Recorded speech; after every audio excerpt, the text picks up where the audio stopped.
So we've walked into the field station, and here we are at the top of the field station, where you may have noticed when you started the plot program before you were COVID excluded, that there's these big clumps of bananas here, and all sorts of interesting plants. And this area is traditionally an orchard, and then Andrew Smith, who you've met now through the videos, he and I discussed over several years, and then he agreed to let me take over, as it were, some of this space to experiment with some of the novel crops that I talked about in my lecture. And so it kind of encapsulates that idea of edible, novel, unusual, but also very ornamental. So it's a deliberate attempt to create something that's really sort of lush, tropical looking, and a bit over the top, but also productive. But also just some, if you like, normal kind of orchard plantings, trees separated by big, relatively decent spacing that are relatively unusual in Melbourne. So Sash just pointed at this tree here, and I had this as the last slide on the lecture. This is Casamaroa edulis, so white sapote from Mexico, and we put this in, I think, in the summer of 2014, early 2015. So it's a good 5 years old now, and I bought this from Daly's, which is a great nursery in northern New South Wales, and the biggest ones I've ever seen are at the Collingwood Children's Farm. That was on my videos there. But the other specimen behind us has been quite productive. Smaller specimen, but more fruit. So it's kind of custody, isn't it? Yeah, beautiful. Get in there. Let's get in here. Let's have a look. So here's some right there. Here we go. Well, that's a tiny one, and maybe that's even... Any good? That's good. Yeah. So, some good ones down here. Yeah, the lower branches are quite productive, I've found. So, let's do some rough pruning there, sorry. Chop and drop. It's okay? Yeah. Let's have a look at this. There you go. Yeah. So they're the lower branches. Quite a bit of fruit on there.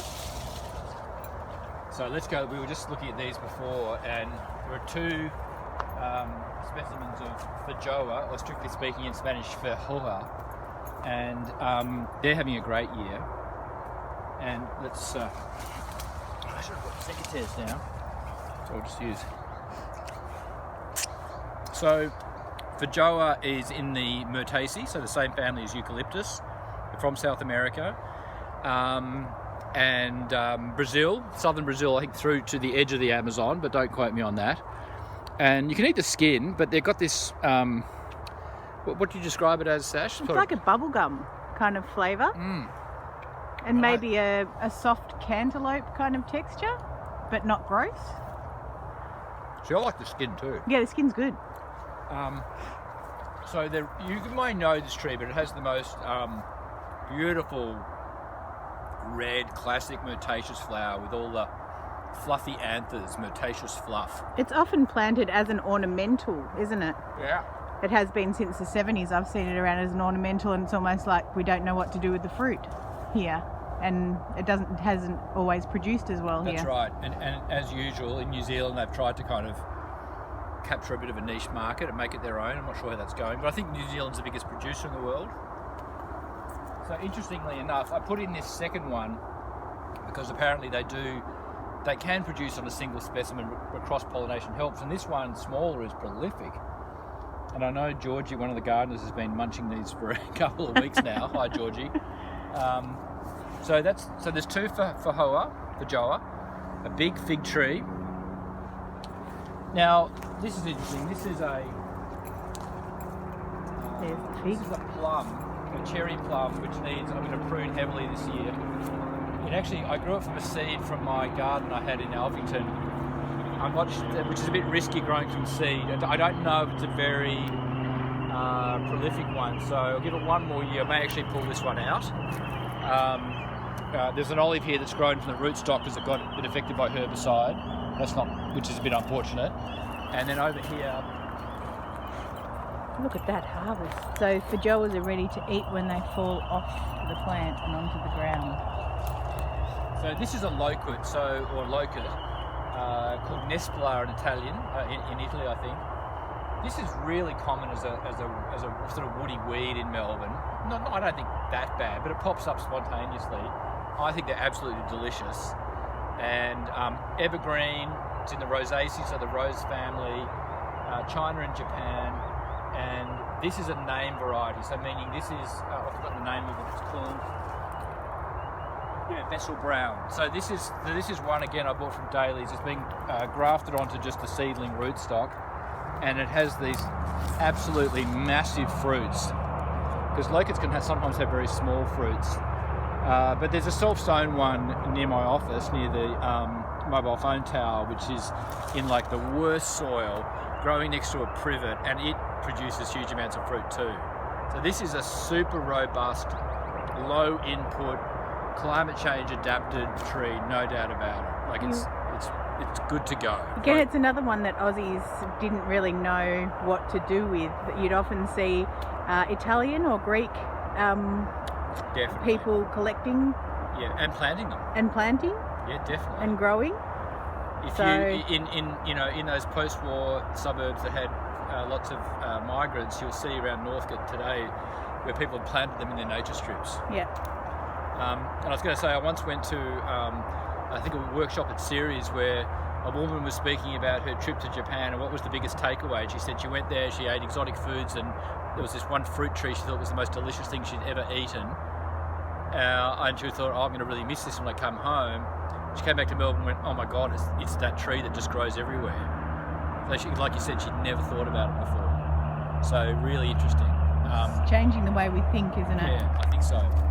So look, here's some citrus trees that go back decades. So it's good to have these things that we put in, in a kind of orchard zone.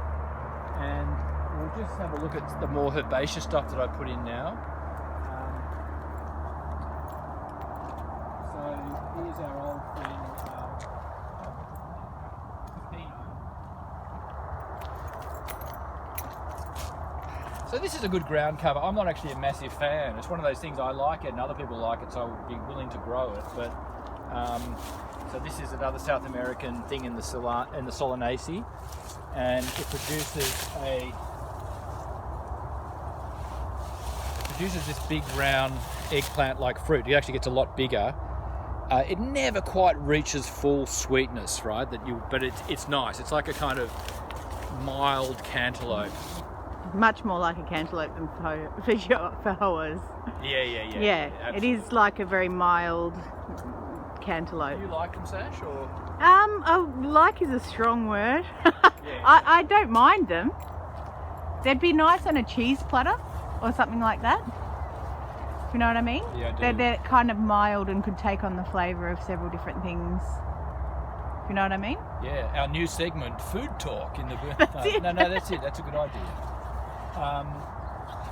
Actually, this is a mountain pawpaw. We'll come over here first. So over here, a bit of a mixed bag here. There's actually the sticky thing is an American pawpaw. It's what I call obligate or radically deciduous. It doesn't matter if the weather's still mild. It's evolved in areas that drop to sort of minus 20, minus 30 degrees Celsius. So it says, I'm not taking any risks. I don't care about your mild autumn. I'm out of here. I'll see you in October. That's what it does. But I've never had one of the fruits. But it's a North American indigenous plant that goes from the Canadian border down to Mexico, meant to be delicious. So we'll see one day. Might need another one. So we have a comfrey border, and then we have all this taro here. So taro, is a big starchy corm. I think it's really delicious. We've tended not to harvest this in the last few years, just to kind of, let it be in a sort of an ornamental, edible landscape. But we'll harvest some in the field station and show you, if you haven't eaten taro before, what that's like. But the big plants here are Abyssinian banana. And that's what I talked a fair bit about in the lecture, which is this is a really interesting plant from the highlands of Ethiopia, domesticated with coffee at the same time. And the giant underground corm is what you eat. And the photos on the lecture are when we had three planted here, and they were so close together, it stressed the plants, they flowered, and we got seed, and that's why I've been able to grow, I don't know, probably 60, 80 plants in the last couple of years, Sash. Mhm. So in here,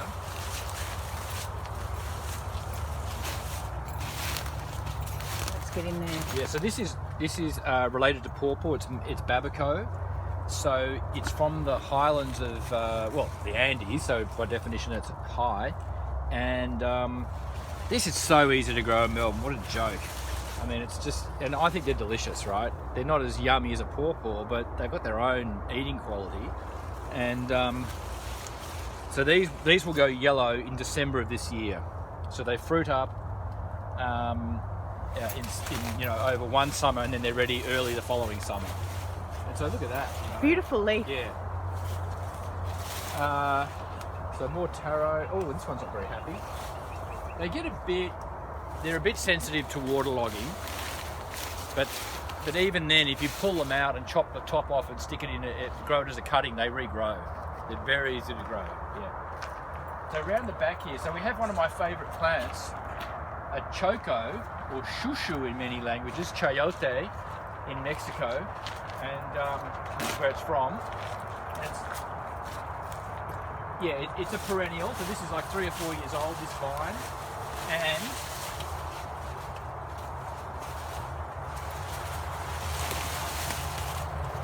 that's a small one, and that'll get bigger, but they're really nice when they're this young.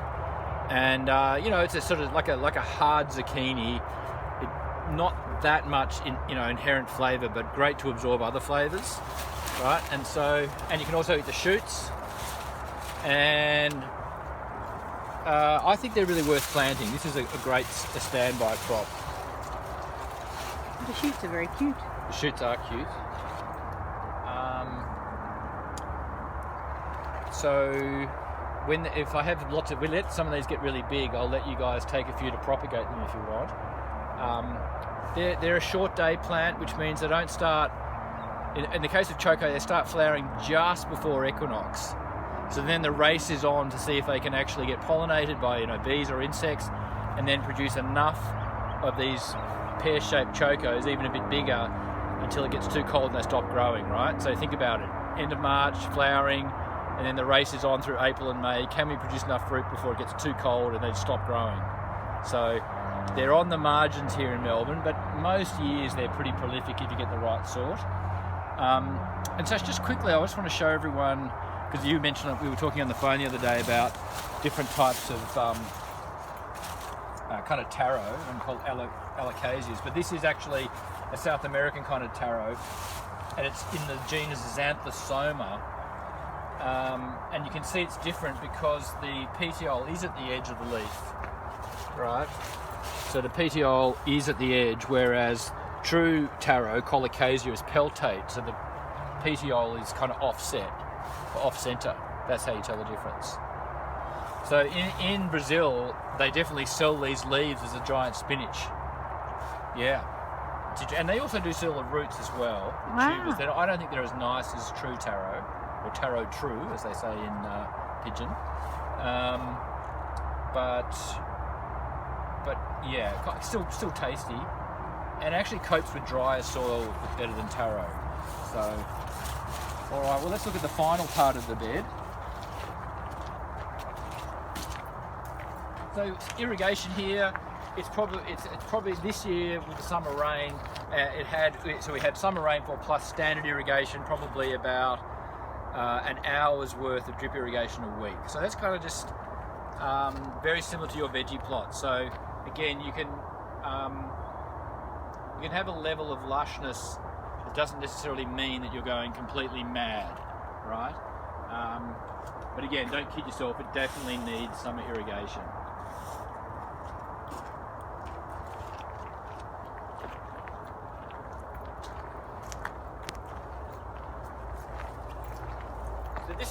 This is a straight species, the mountain pawpaw. This is one of the parents of the other one, Babaco. You need a male and a female, so I've never got fruit off this one. This is a male, I'm pretty sure. But very easy to propagate. You just pull off. I won't do that. Here we go. So what I do is I've just grown so many of these plants from this one specimen. In fact, Sash, you bought this from Diggers years ago. I did. And I saw it sitting there in the nursery, and I asked if I could have it, and you said yes. and it's been here for what, I don't know, 7 or 8 years now.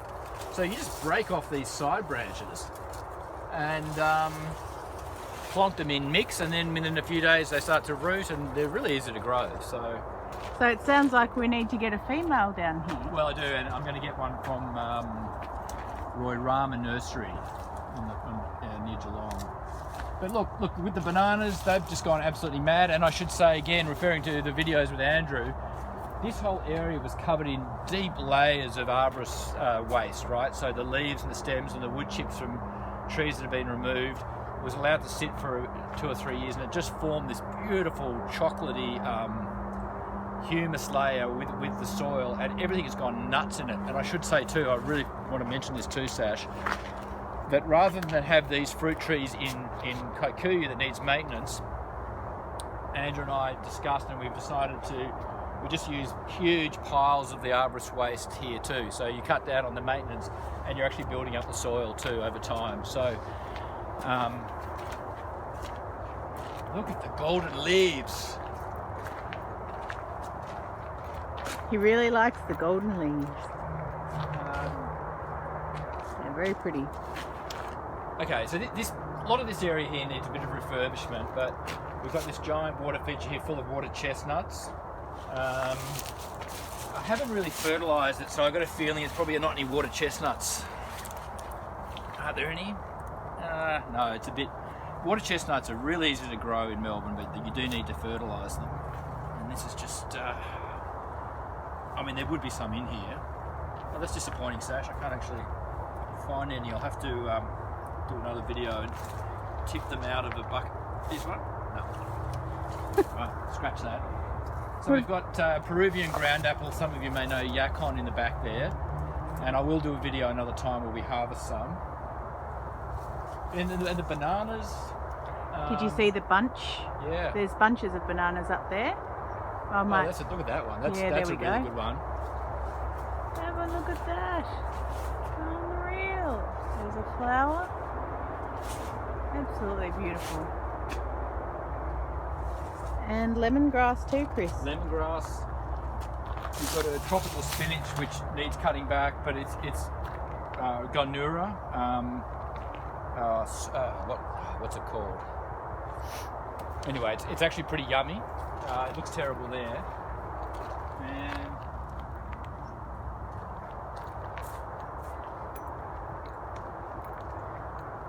and then we have the world's largest patch of, I mean, obviously slight exaggeration, we have a very healthy giant patch of turmeric here. Now, again, I'm trying not to over harvest this now. I'm trying to keep this as a permanent kind of landscape, just thin things out. But we will dig up the turmeric this year because it will be ridiculously massive down there. So turmeric is easy to grow in Melbourne.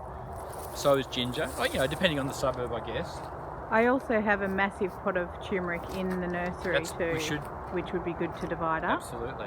If you want to show the students, we can pull that out. Yeah, we'll have another session of this. Sounds good. Now, this is one of the problems, and so one of the reasons, you might think, well, why not harvest everything? Because apart from just the labour costs and everything, and not knowing who to give all the food to, and just trying to prove the point of having a lush, edible landscape, we've also got a nutgrass problem here.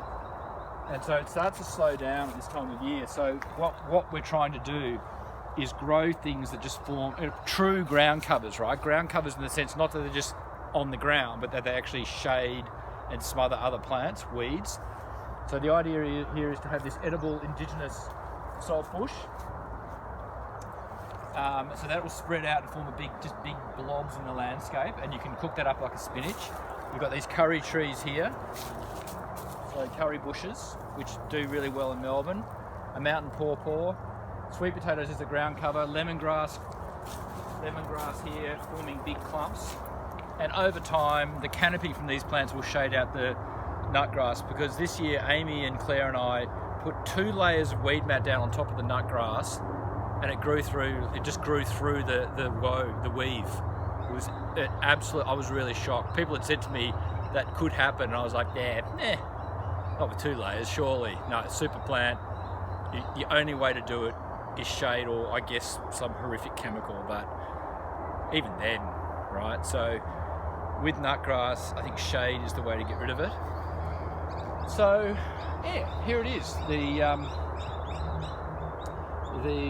demonstration garden of one form of edible landscape. There's obviously all sorts of design choices you can make, and but what we'll do now is we'll head down to the plots, and I want to talk to you about desert sweet potato.